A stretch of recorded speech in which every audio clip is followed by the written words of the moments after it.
以前讲过，说没有妖精者的情况下，小房子烧下去是慢慢的帮您消业，因为每个人都有业障，没有灵性的话，小房子就还业障了，然后等到没有业障的时候就储存起来，对吗？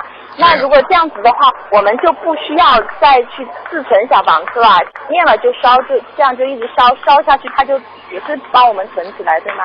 对啊，实际上一个人在人间，小房子需要量很大很大的，所以自己不断的消业比存起来更好。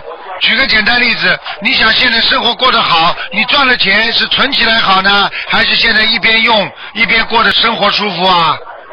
哦。比方说举个简单例子，你赚了很多的钱，你存起来的话，说等了晚年身体不好再买补品啊，买灵芝啊，买冬虫夏草吃，还不如现在已经买一点不停的补啊，那你到了老年时候身体也不会坏成这个样啊，听得懂了吗？是。啊。是的，好的。